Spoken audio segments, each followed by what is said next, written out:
Welcome to another episode of Search News You Can Use with me, Dr. Marie Haynes. This is episode number 140 of Search News You Can Use. And this podcast episode, as always, is sort of the same as what you'll find in our print version or our online version of the newsletter. You can find that at mariehaynes.com/newsletter. There are several things in newsletter that I don't cover in podcast, so we would recommend both reading as well as listening to this podcast if you have time to do both of those things. I'm recording this on Wednesday, July 8th. I can't believe it's July already. I got a notification from Google that my birthday is next week, and I hadn't even thought about it. This year is just so bizarre. In this episode, we're going to cover so many things in terms of what's happened in the SEO world. I'm going to talk a fair amount on the June 22nd update, which I have been saying for a few weeks now that something happened, but we didn't think it was significant enough to pay attention to. And I was wrong on that. It actually was a significant update. So I'm going to share with you what my team and I found when we analyzed that update. We'll talk about changes to the structured data testing tool, and some really, really great questions in Q&A. We're going to answer the question, or try to answer the question, as to whether your Google My Business posts will help with your EAT, your expertise, authoritativeness, trustworthiness. And another question that was asked is whether updating your last updated date on the page without actually updating the content is something that Google would see as a negative. So I don't have exact answers to those, but I do have quite a few thoughts on them. So we'll cover those. So let's get right into it. I want to start off by talking just briefly about this question that Gary Illyes asked on Google. I'm going to ask the question, and then I'm going to come back to it later to see what your answer is, because I want you to take some time to think about this. You may or may not have seen this poll on Twitter, but here's what Gary Illyes asked. If you saw this, and he said, try answering without the help of a tool, how will this affect crawling? If you saw in a robots.txt file, user agent star or asterisk, so we know that that means everybody. Every crawling agent should pay attention to these directives in the robots.txt file. Let's say the first line says disallow : and the next line says allow : Obviously, those are conflicting directives. So the question is everything disallowed or is everything allowed? So think about that. Again, all that's in the robots.txt file is user agent star disallow everything or / allow everything or /. What if you were Googlebot? What should Googlebot respect there? We'll come back to that as we get further on in this episode of the podcast. Again, I'll give you some time to think about what your answer would be. Let's talk about this update that happened on June 22nd and also June 23rd. We saw some of these effects as well. Obviously, we're a couple of weeks beyond that point. And when we started to see some turbulence in the search results, I really couldn't tie it in to something that seemed like a Google update. And then Lily Ray actually tweeted that Systrix data was showing that there was a really, really big increase for a number of very highly authoritative sites. And she shared some screenshots that showed sites like FDA.gov saw a massive increase in search traffic starting on June 22nd, potentially June 23rd. I think it was the 22nd for FDA. There were other sites that, almost all of them that saw really, really big increases up at this time were either .gov sites, .org sites, and not just sites that were random, like, oh, I happen to get myself a .org, and so Google's going to reward that, and it's going to rank well. All these sites were very official organizations, government bodies, and some of them were just very highly authoritative websites. So the Mayo Clinic is not necessarily it's not a government website, but it's still a very highly authoritative website. And so they saw improvements, and a number of very, very authoritative sites really saw a spike up at this time. So when we looked at our data, and our data consists of several hundred client sites that we've reviewed over the years, and they go across a very wide range of verticals. And some of them are very authoritative sites. We probably have a higher proportion of medical sites than actually exists across the web in our database, because we got a lot of clients when we started talking about the August 1st Medic update back in 2018. And so we have a great number of sites that we review.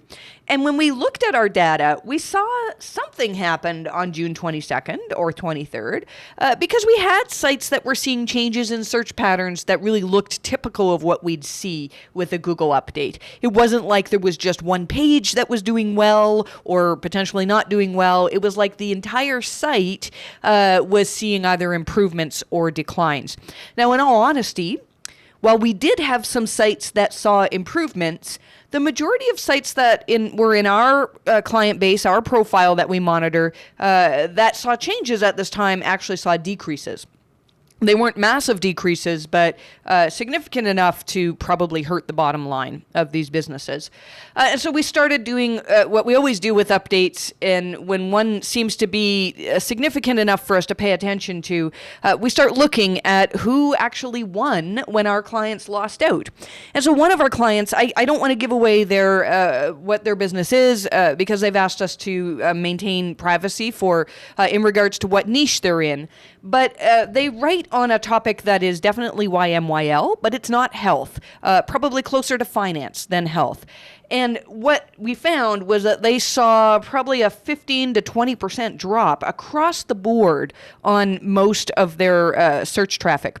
When we started to look at what pages were affected, and what queries were affected, we noticed that in a lot of cases, they jumped from ranking number 1 to ranking number 2 or maybe number 3. And that can make a big difference. When you see a drop from number 1 to number 2, that usually, in my opinion, does not mean that Google has said, oh, this website's bad. Rather, it's saying this other website is probably better to show users.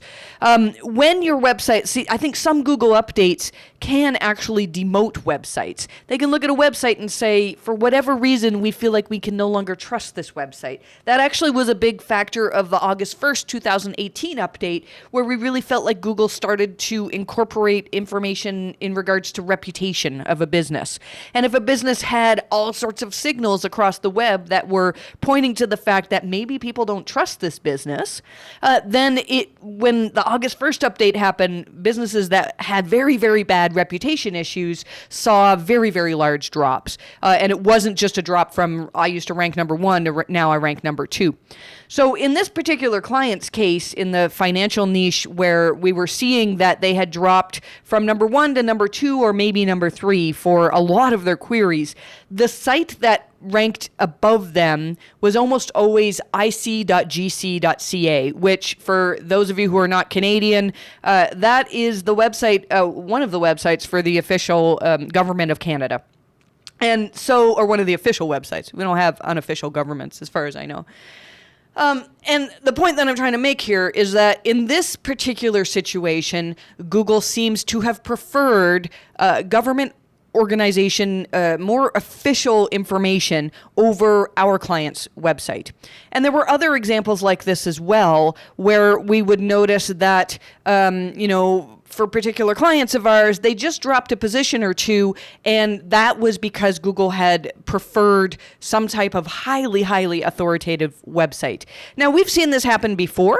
We talked about how shortly after the World Health Organization considered COVID to be a worldwide pandemic, a lot of websites saw changes, and Google's algorithms seemed to really, really shift, whereas if you typed in a YMYL query, your money or your life, so something where you were doing research in an area that would affect your health, it would affect how you spend your money, anything that was a very, very important query that had a potential to have impact in your life, then we noticed that Google was highly preferring sites with some level of authority.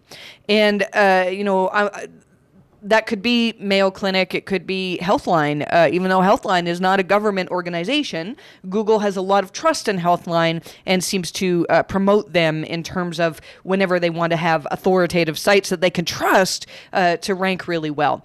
So now we checked a great number of clients and saw that this happened for quite a few of them.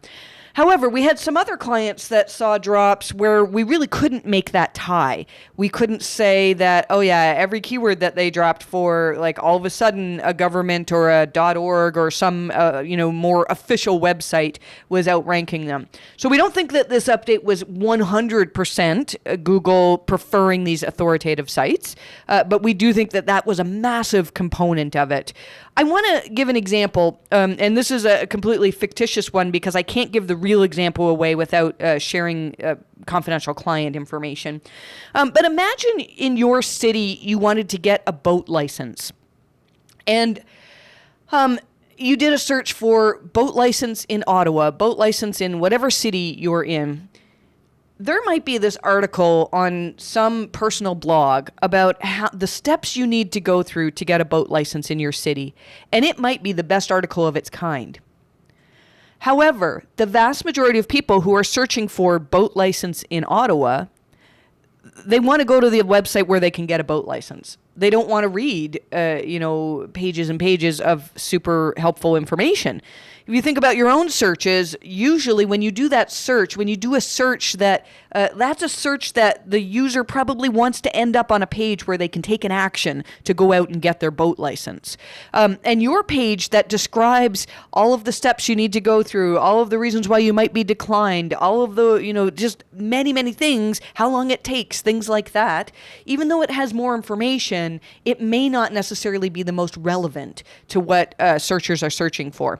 So it's possible that Google, whenever Google does a significant update, they tell us that it's primarily about relevancy.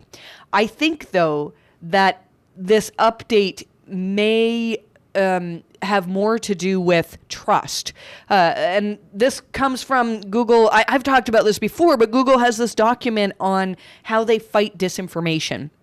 And they have a line in the document that talks about how in times of crisis, they may actually prefer to rank websites that show that have higher levels of authority. So we actually wrote a very thorough blog post on this, and it just came out this morning. So if you're listening to this podcast and you haven't read the blog post, you can find it on our website, mariehaynes.com/blog, and you'll see it there as the first article on our website. If you were negatively affected by this June update, it wasn't a core update. We've got a few things that you can look at in terms of improving your website. However, if Google has decided that they want to prefer a government website over yours, it may be challenging to change things. My gut instinct is that once things calm down in terms of coronavirus, once we start getting back to some sort of state of normalcy, and I don't know how long that's going to take, I think things will revert back a little bit, and these government sites may not be given such strong prominence in the results. But we'll see. We'll see what maybe Google will be happier with what they've got now. It's hard to say. Let's talk about the rich results testing tool. Google made an announcement this week that this testing tool is out of beta. And now the structured data testing tool, which most of us used, is soon going to be deprecated. I haven't played around with this tool in a while. Most of my team has done our research into structured data and things like that. But the issue that SEOs are having with this is that the rich results tool only validates for structured data that actually produces a rich result. So a rich result would be, let's say I add review stars to a product page, and then when somebody searches for that product, they'll see that, oh yeah, my product has 5 out of 5 stars, or 4 out of 5 stars, or whatever it is. And so that produces a rich result. The stars are shown in the search results.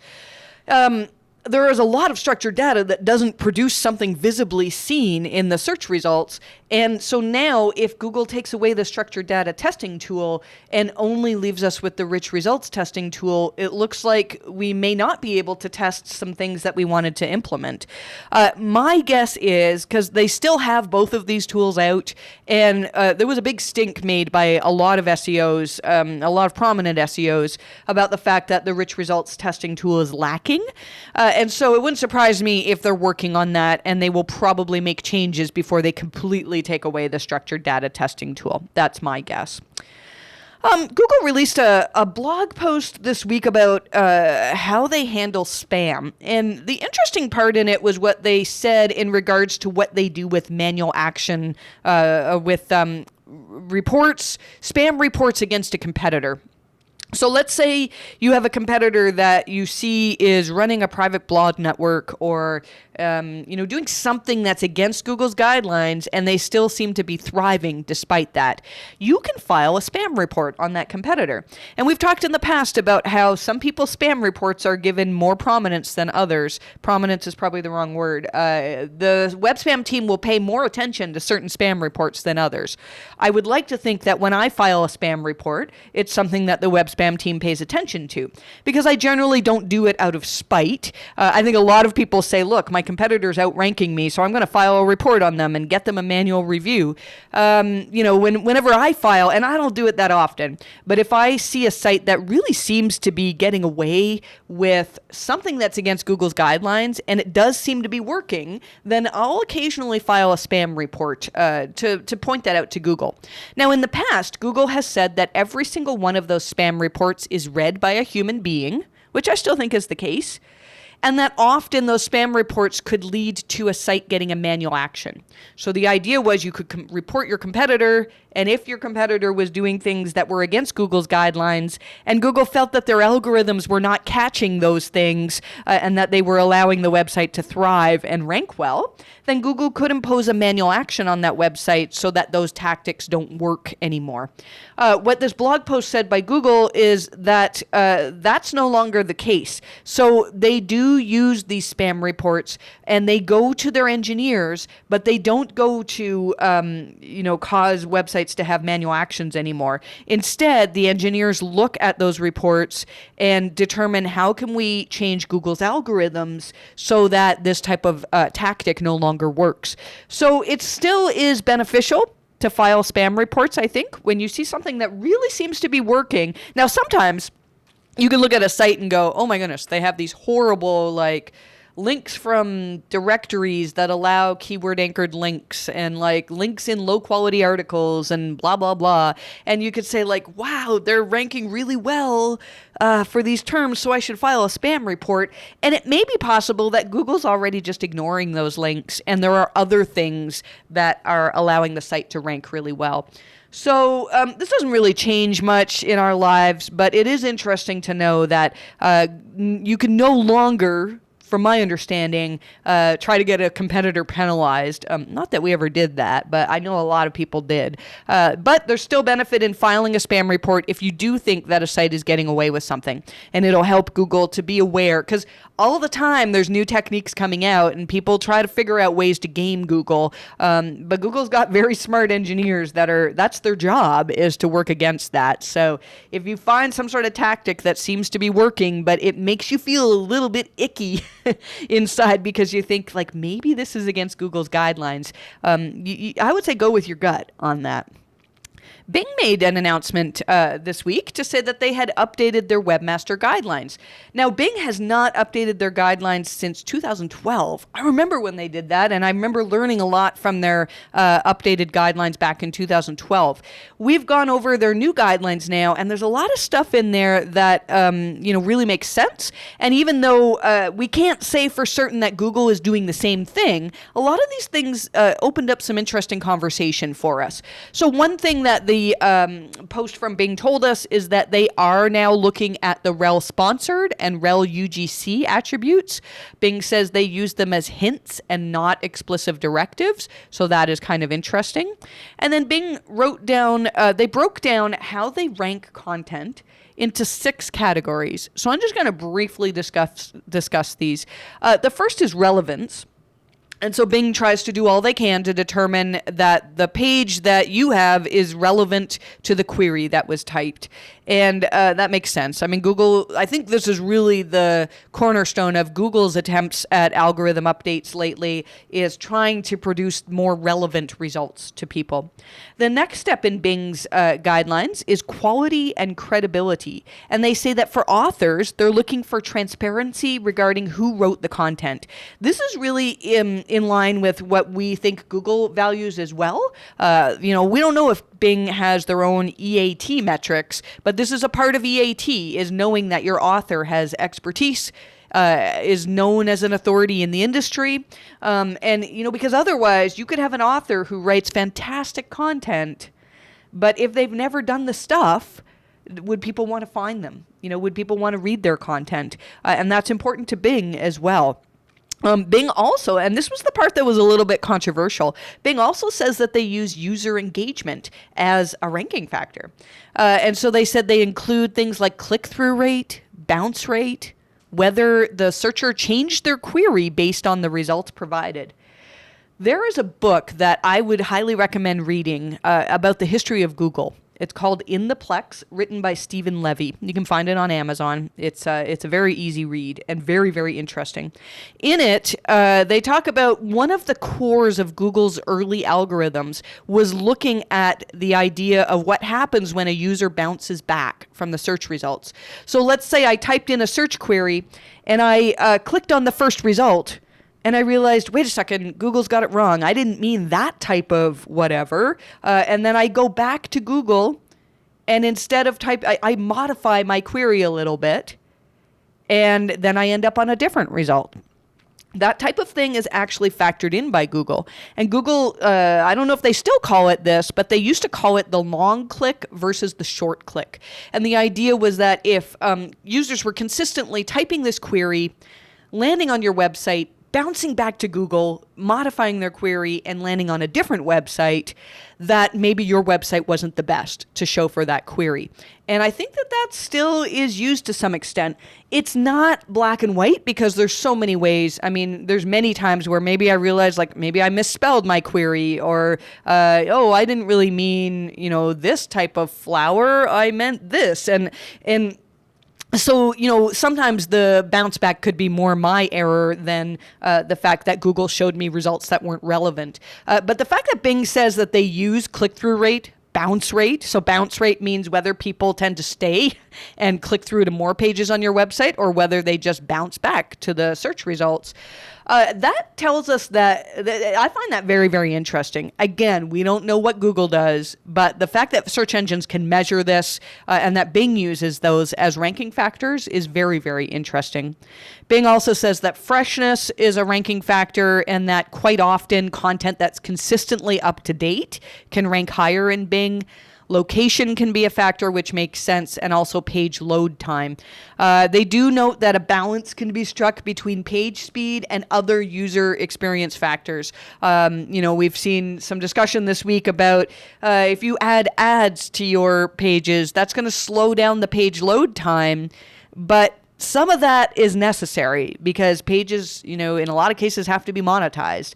So, there's a balance in that. And sometimes, there could be an extremely useful tool on a page that makes the speed a little bit slower, but the page could still be the best option for people. So it's not always black and white that the fastest page ranks faster or ranks better. Let's see here. Brody Clark posted some new stuff about Google maybe cracking down on review schema a little bit more. We talked about this back in September of last year, that Google told us that if you have self-serving reviews, that they do not want to show review stars for that. And so the idea is that, if I have products on my own website and I say, hey, we rate this as a 5 out of 5 stars, Google doesn't want to show those stars in the search results because I could rate all of my products as 5 by 5 stars. So self-serving reviews are an issue in Google's eyes. What Brody noticed is that it seems like they've gotten even more strict on this. So if you have noticed that you've lost review stars, in the search results. It may be that Google's figured out that you actually were just reviewing your own products, your own website, and they don't want to show those stars anymore. I don't think it's actually a negative other than you don't get the stars. I don't think Google treats that as a sign of low quality of your website, but I do think, though, that it's something that you should be paying attention to. All right, I think this is a good time to talk about this question from Gary Ish about robots.txt directives. So you've had time to think about it. The question was, if you see user agent star, disallow all, and also allow all, what would happen? Would everything be disallowed? Would everything be allowed? So when Gary put this on Twitter, the poll was almost equally divided. 51.9% of people said everything would be disallowed, and 48.1% of people said everything would be allowed. And that tells you that there's some confusion in this area. And I saw a lot of people, offhandedly making fun of SEOs that had the wrong answer. And the thing is, it's not clear. It's really not clear. It's kind of a facetious question because, as John Mueller pointed out, like if this was in your robots.txt file, then you've got some issues, right? Because you don't understand. You can't be allowing everything and disallowing everything at the same time. So this is very unlikely to happen in real life. The answer is that everything is allowed. Now, when this first came out, a lot of SEOs that said everything is disallowed, I think I understand why. And I actually had a bit of confusion in my head as well, I'll be totally honest. And the confusion came from me reading at some point that Google would honor the most restrictive directive. Most restrictive meaning if it was allowed and also disallowed, well, the more restrictive one would be to say, no, you can't crawl this content. But here's the thing. That most restrictive actually comes when there's contradiction between the robots.txt file and something else. And usually that something else is a meta tag, like a no index tag. So if a page had conflicting, if a directory had a no index tag on it, on their pages, and at the same time in robots.txt, there was a directive saying that you should allow this directory, then Google will take the most restrictive directive out of those two, because those are two different things. That's, meta robots and robots. I know that sounds confusing. .txt are two different things. So when there's conflict between those two, Google will prefer the more restrictive one. And so in that particular case, those pages would not be in Google's index. However, as EduParita pointed out on Twitter, if you look at the actual source code for what Googlebot uses when they're crawling, when they're parsing your robots.txt file, and that source code is available for everybody to find, it's on GitHub.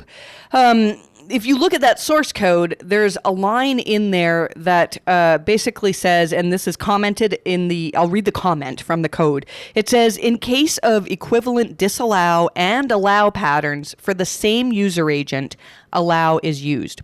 Now, there's also some confusion because things can be different depending on the user agent. So let's say a robots.txt file said, allow or disallow everything, but then it said Googlebot allow this one URL. Those sound like they're contradicting, but because we are specifically targeting that one user agent, Googlebot would be allowed to go to that URL. I'm going to leave it here because I think this is kind of a hard thing to discuss on a voice podcast. There's more in newsletter if you'd like to see this actually written out and if my words were kind of confusing. But very, very interesting. And what it goes to show, I think, is that documentation is not really clear on Google's side in terms of what they respect in the robots.txt. Several people also pointed out that, the way you can test this very easily. So if you're not sure if a particular page on your website is going to be crawled by Google based on your robots.txt file, you can just open up Search Console and that information is in there. If you inspect that URL, you'll be able to determine whether Googlebot is able to crawl it or not. So kind of a moot point, but very, very interesting. And I think there's a lot, I don't don't claim to be an expert on robots.txt files. I think there's a lot that I need to learn in that area as well. And probably a lot of people listening to this as well, saw this question on Twitter and went, man, I don't know anything. And that's good. That's a good attitude to have, because none of us know everything in terms of SEO. So always be learning. That's a motto for me for sure. What is the difference between, in Search Console, discovered, currently not indexed, and crawled, currently not indexed? Antoine Irrepret pointed out that discovered means this URL is currently in Google's queue to be crawled. And crawled means it's already been crawled, but for whatever reason, it's not indexed. And that reason, we've been through this in multiple podcast episodes, that Google seems to be getting better at figuring out which content they actually want in their index.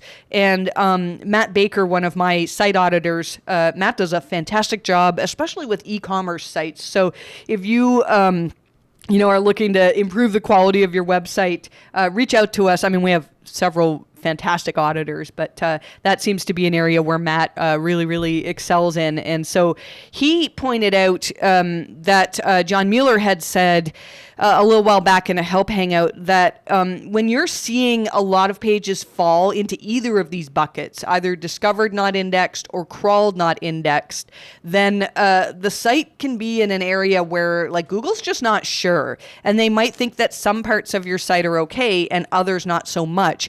And sometimes Google might crawl something, but they may decide not to index it and wait for more information to come as they crawl your website a little bit more.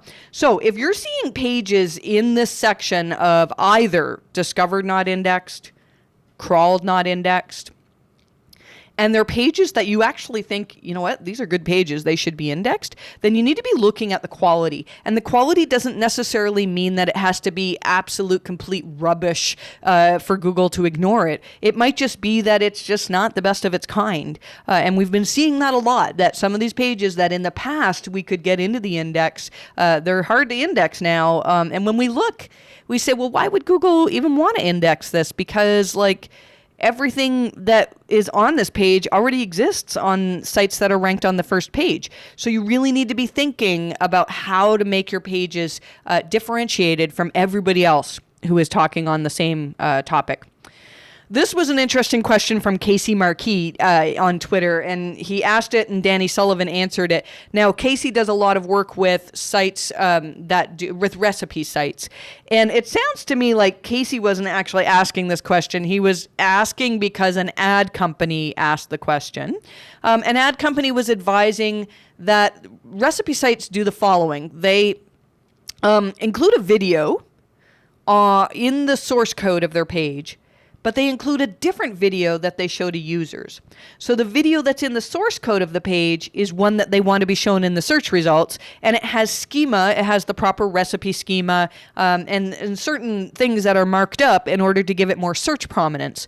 But a user on the page would see a slightly different video that had ads. So it was a monetized video. And so what Casey was asking is whether that's within Google's guidelines. And Danny Sullivan answered saying, John Mueller could answer best, but given the guidelines, I'd say no, no, no, no. He was pretty emphatic about that. And the reason is because that's cloaking. If you are showing different content to search engines as you are to users, then Google can consider that cloaking, and that's against their guidelines. And yes, that can be seen as a very big negative against your site. I'm going to talk about a few things we pulled out of a recent help hangout. I've been starting to go over these again, and you'll find every couple of days on Twitter, I'm going to tweet out the best things that I found. If you want to follow me on Twitter, it's Marie_Haynes, and I try to tweet everything I learn in terms of SEO. So, and I'm always trying to learn something. So hopefully you can get something from these things we've pulled out of hangouts. This one person was asking John Mueller in this hangout about why their website was not ranking well. And they said, we're building links regularly and, it's just not working. And John Mueller, I'm going to read his response. He says, it's something where it's very easy to get pulled down into this world of building backlinks, where you have to drop links everywhere to increase the number of links to your website. And that's definitely not what our algorithms are looking for. He goes on to say, if you just drop random links on other people's blogs, or drop links in forums, or in other places where it might get picked up, that's not something that we would look at and say, oh, this is a sign of a high quality website that we should be showing more. And so he went on to recommend that figuring out ways to differentiate yourself from other websites, from all of the other competitors that are out there, would be a better use of time. And finished with saying we'd recognize by the increases in quality not by random backlinks that are dropped or domain authority, but rather by looking at the whole picture. I'm actually working on an updated version of our article about guest posting and everything Google has said about guest posting. And I'm going to talk about this situation where so many SEO companies, their main focus is in finding ways to get links. And it used to be, I do think there was a day where the more links you could get, they just seemed to help no matter what. And there are still some people that are listening to this and reading our newsletter that, like, every time we talk about how Google is good at ignoring links that just aren't truly recommendations for your content, every time there'll be a black hat or somebody who's been in SEO a long time that will say, no, that's not true because I built all these links and it worked and my rankings improved. And maybe that's the case. Maybe there still are some people that can build links that truly aren't natural mentions and they help boost rankings, but it's getting harder and harder. And if you think about it, Google's got a whole army probably of engineers that are trying to combat this, that are trying to make it so that, links still matter very much, but only if they're truly recommendations for your website or your content. So stay tuned for an article from me soon on my thoughts on that and on better ways to go about getting links, because I just see so many people wasting so much money. There are some good reasons to guest post. I'm not going to go through all those in this podcast episode, but if you're doing it primarily to build links, it's a really risky area, in my opinion, to be on. This was also an interesting look at, it was a question asked in the Google Help Hangout where somebody was saying they used to get a bunch of visitors and then they built a bunch of links and now they get no visitors to their blog, or very few. I think it was like 10 or 30 visitors a day. And here's what John said. My general sense is that the differences in traffic you're seeing from the search results is not due to your consistency on the blog, but rather to something where our systems have tried to figure out how relevant this page is in the context overall that can change over time. And it can be so that you were getting 800 visitors a day at one point, and our algorithms, the algorithms might say, maybe this isn't as relevant as we thought, and you'll get fewer visitors after all. This was the line that I thought was good.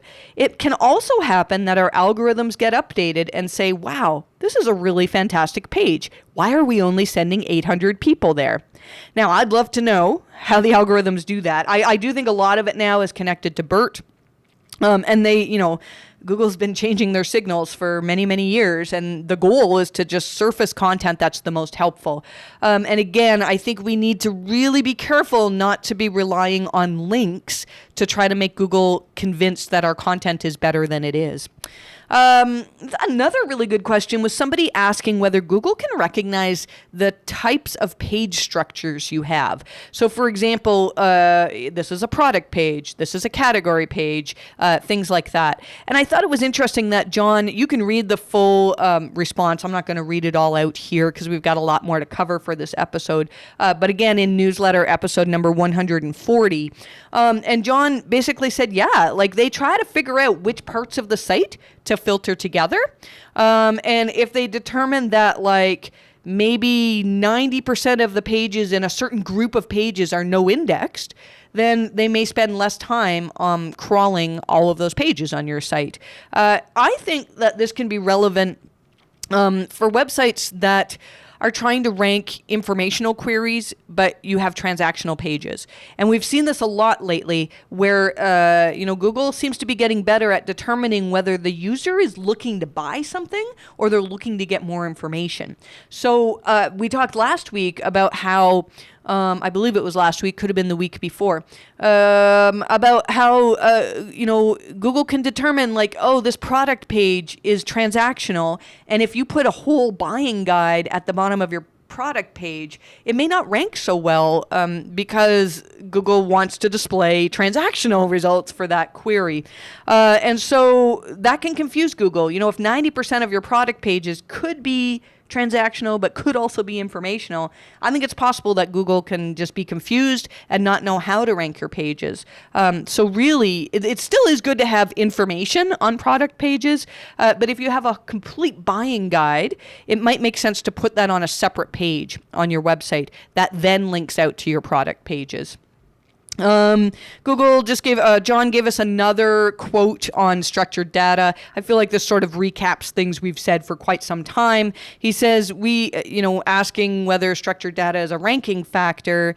We do try to look at the structured data that's otherwise on the website to understand a little bit better. Is there any context that perhaps we're missing here? Is there any additional information that helps us to better understand how this particular page stands within the website? Structured data is rarely something that we would consider a ranking factor, but rather it can help Google to connect the dots. And we like using things like same as schema to say, this author that writes for our website is the same one who writes for this authoritative website. You can use same as for that. There's a number of things that maybe, we hope Google can figure that out on the web, but adding structured data can really help it make it easier for them to go, oh, yeah, that's the same, Jane Doe who also writes for this publication. And so that's a good reason to use structured data. What does it mean if you were getting Discover traffic and now it's suddenly stopped? And so the question was, in the Help Hangout, what makes posts eligible for Google Discover? I think most of you know what Google Discover is. If you don't have an Android phone, I'm not sure if you've used it. On my phone, I have a Pixel phone. I swipe to the right and I can get all of the news stories, and also not just news, but stuff that's curated for me, and you can train it. So my Discover feed shows me stuff about SEO, but it also shows me Fortnite content, and it shows me stuff about the Toronto Maple Leafs when they're playing, and things that I'm interested in. And the other day, my article on EAT that we wrote like 2 years ago, I think, came up in my Discover feed. And I think Google can see like, oh, you've been doing a lot of research around this topic. Maybe you'd like to read this article. I found it interesting that maybe, I don't know if the Discover feed knew that was my article or just wanted to stoke my ego a little bit, but it's cool to see your own content in a Discover feed. And when that happens, it can drive massive amounts of traffic. I think, I don't know what percentage it increased the traffic, but we were in the Discover feed for this EAT content, and it wasn't just me that saw it, because I saw a massive spike of several hundred users for about 3 or 4 days who were reading the EAT page. So Google Discover content can be quite good. But here's what John said in regards to which types of sites they'll place in the Discover feed. He said, our systems have to be a little bit more cautious with regards to the content that we promote there, because we realize that people aren't explicitly looking for that content. Later on, he says, we do try to make sure that the content we provide through Google Discover is something that we can really fully stand behind. So my guess is, if for a while your posts were being shown in Discover, maybe they're not being shown as much anymore because our systems are a little bit more cautious with regards to whether or not this is really fantastic content that we should be promoting and discovering. So, it doesn't give us any exact things that we need to do, but if you had content that was in Discover and now it's no longer there, it could mean that it's no longer meeting people's needs. I know the other day, Google showed me in Discover, and it was something about a particular celebrity, and I actually was interested in this story. And I tapped on, because it was on my phone, I tapped on the result, and whatever the story was, it was like there were so many ads, and it was very clearly clickbait. Like, I scrolled through several pages before I realized they're not answering this question. Like, I think it was somebody who had died, but they didn't actually die. And it was totally a clickbait article. So I very quickly went back to my Discover feed, and then there's a little button you can use for feedback, and said, I don't want to see pages from this particular website. So if lots of people are doing that, it wouldn't surprise me if that's in Google's algorithms to say, whoa, like a larger percentage of people than normal have told us they don't want to see this particular website in their feed. It wouldn't surprise me if that counts towards a negative assessment of quality for that particular website. Let's talk about Googlebot adding products to shopping carts. This was something that came out in the Wall Street Journal recently, that a lot of site owners had noticed that when they look at their log data, that Googlebot was putting items in the shopping cart and then abandoning the shopping cart. Apparently, the user's name was John Smith, and Google confirmed that, yes, this is Googlebot.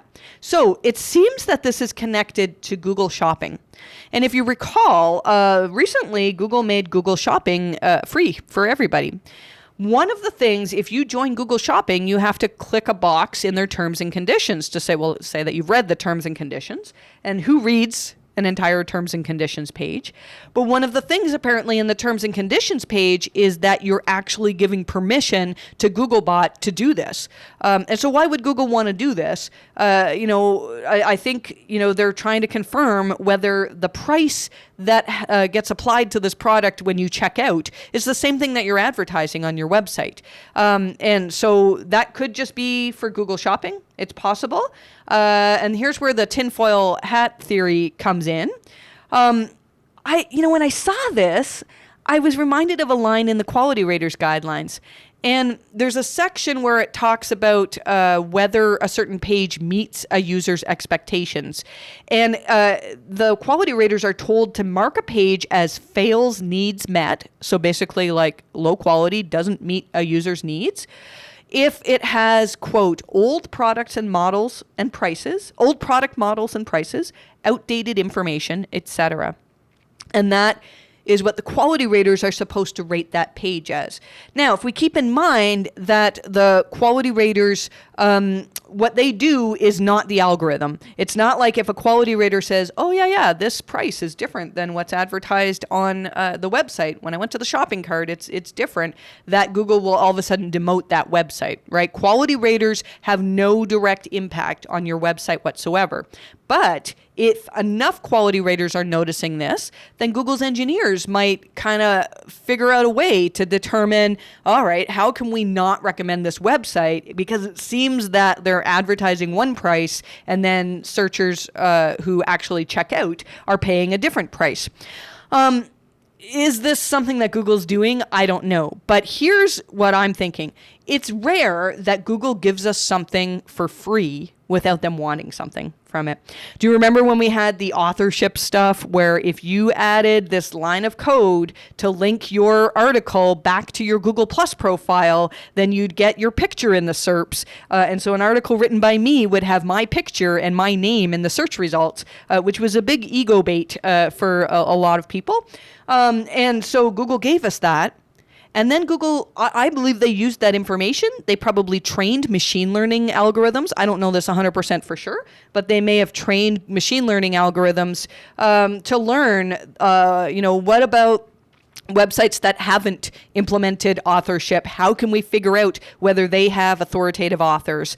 And they figured out ways to do that. They found connections. That's what machine learning does, right? Is figure out, not like if we measure X, Y, and Z, there's the Canadian in me, X, Y, and Z, X, Y, and Z, that's how we're going to determine, our rankings. Instead, machine learning figures out what are X, Y, and Z. What are the things that we need to measure? So here's my theory. I believe that once this coronavirus situation in the world gets more manageable and the world is more back to some state of normalcy, I don't know that we'll ever be completely normal again, but back to some state of normalcy, we'll find Google will say, you know what, we made Google Shopping free for everybody, but now that, businesses are not struggling as much as they were, we're going to go back to making it a paid service. And it'll look like that happened because coronavirus. They offered it because coronavirus, and then they took it away once the world got back to some state of normalcy, when in reality, they gave it to us for a period of time to train machine learning algorithms. Who knows? Could be wrong on that, but we'll see. We'll see what happens, once this whole pandemic situation eases up. Here's an interesting thing for local SEO. Joy Hawkins at Sterling Sky ran a test to determine, does it make a difference which inner page on your site Google My Business links to? And yes, it does. I'll leave you to read the article, but the gist of it is that if you link to a specific URL, you can potentially rank better for that service. But the thing is, most businesses, it makes sense to link your Google My Business profile to your homepage.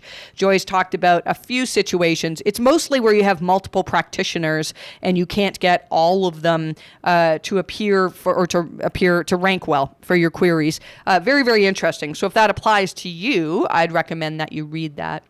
Let's do a couple of Q&A questions. I popped on Twitter to say, hey, I don't have any questions for Q&A for podcast today. And I had a couple of people leave me some really good questions. First one comes from Jared Caraway. And he says, one of my clients' GMB posts highlighting recent blog posts are almost never clicked on. Is it worth continuing to pursue from a brand awareness standpoint, even if not driving traffic directly to the site? Any chance that Google My Business posts help out EAT? And Jared added in another tweet, for context, they're in the legal realm and they produce new blogs on average 2 to 4 times a week. So that's primarily what we promote. Okay, so the idea is this legal website writes 2 to 4 blog posts a week. And then they promote those on their Google My Business page. But very few people actually click on those. And so they're wondering, I think it sounds like they're wondering, is it worthwhile even doing this? Maybe does it count towards EAT? So I don't have an exact answer to this, but my thought is that this would not be connected to EAT. I still think there are potentially reasons to do it, which I'll come to in a minute. But EAT, when we asked Gary Ish about this before EAT was kind of like a household name amongst SEOs, Gary told us several years ago that EAT is primarily measured by links and offsite signals. Well, there are things you can do on your website to help Google understand, like, oh, yes, we are a legitimate law firm, and, we've been mentioned in these authoritative places. Those are things that you can do to potentially help Google, but really what matters is what other people are saying about your business. And building up EAT, yes, there are factors you can include on your website, like, for example, including citations in your, if you've referenced a research article. Those are things that you can do on your site to improve the trust element, in my opinion. But when it comes to Google figuring out, is this an authoritative website? Is this, a website that people really trust outside of the business itself? Do other people say this is a great website for us to send people to? Really, Google's looking for other people commenting about your website. When you do Google My Business posts, it's just you talking about, it's really no different than putting something on Twitter or on Facebook. If I say, wow, I wrote this article and it's amazing, that doesn't make Google think it's amazing.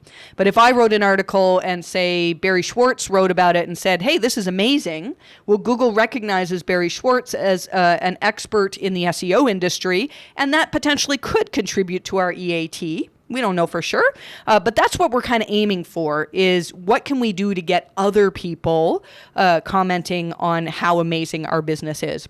Now, does that mean you should stop doing Google posts altogether?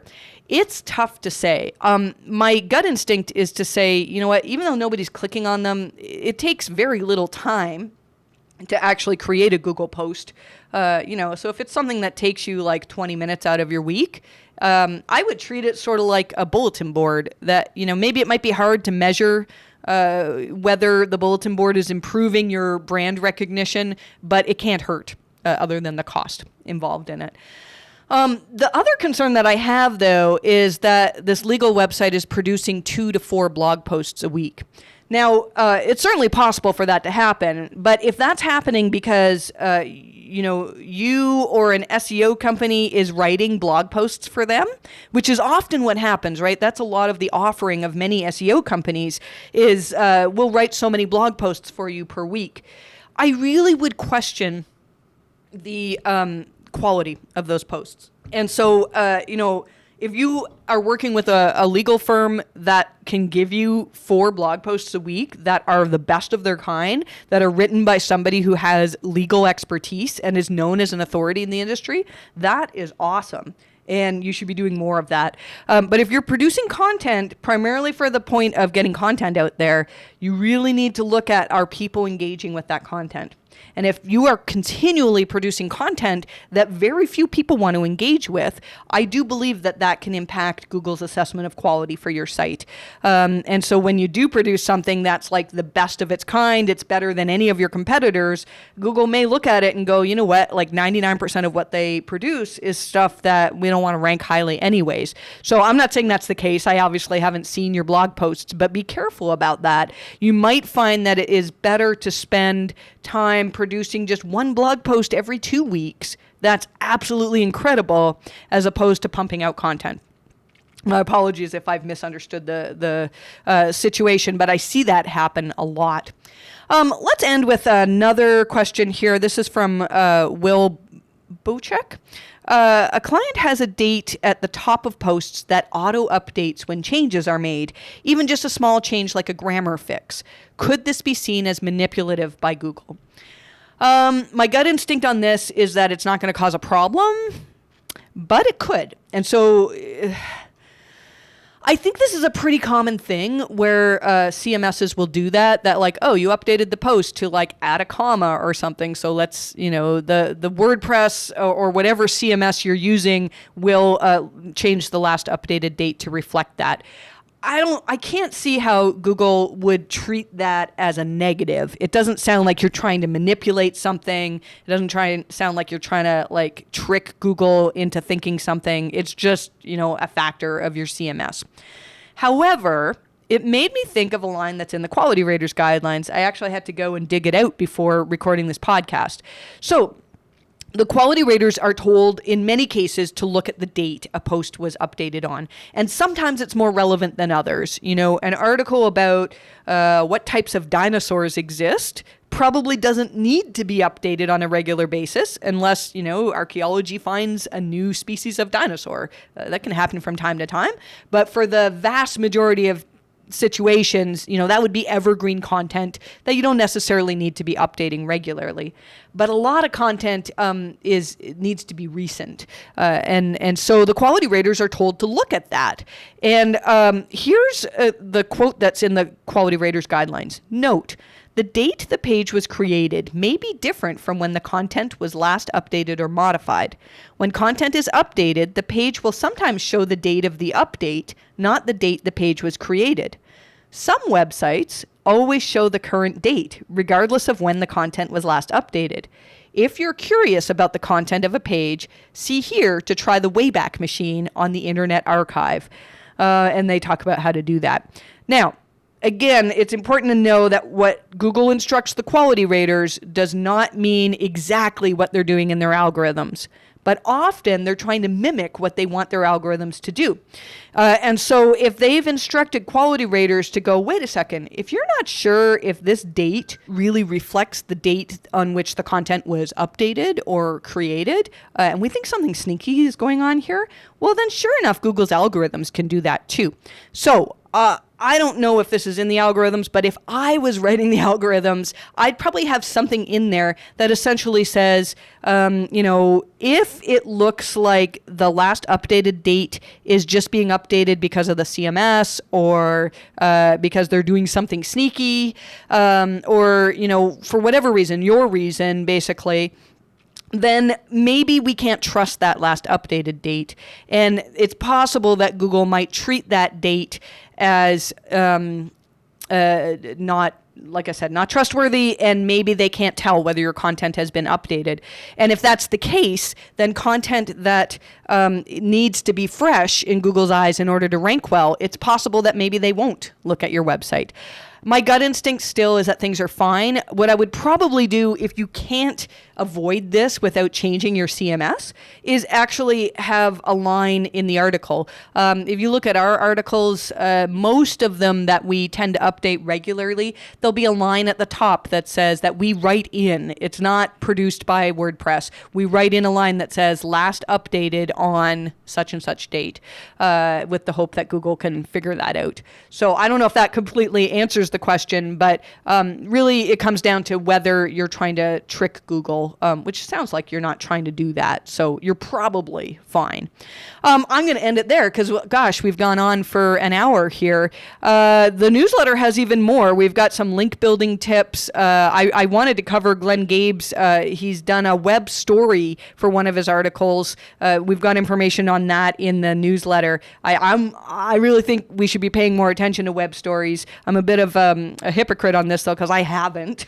But I think it's something that if you can grasp it, you could actually grab some SERP real estate that very few people are competing for right now. So worth paying attention to. Also tips in local SEO on what to do if your Google My Business listing is once again showing third-party ads like DoorDash, things like that. So sadly, we didn't have time to cover all that in this episode because, gosh, it's been a really, really busy week.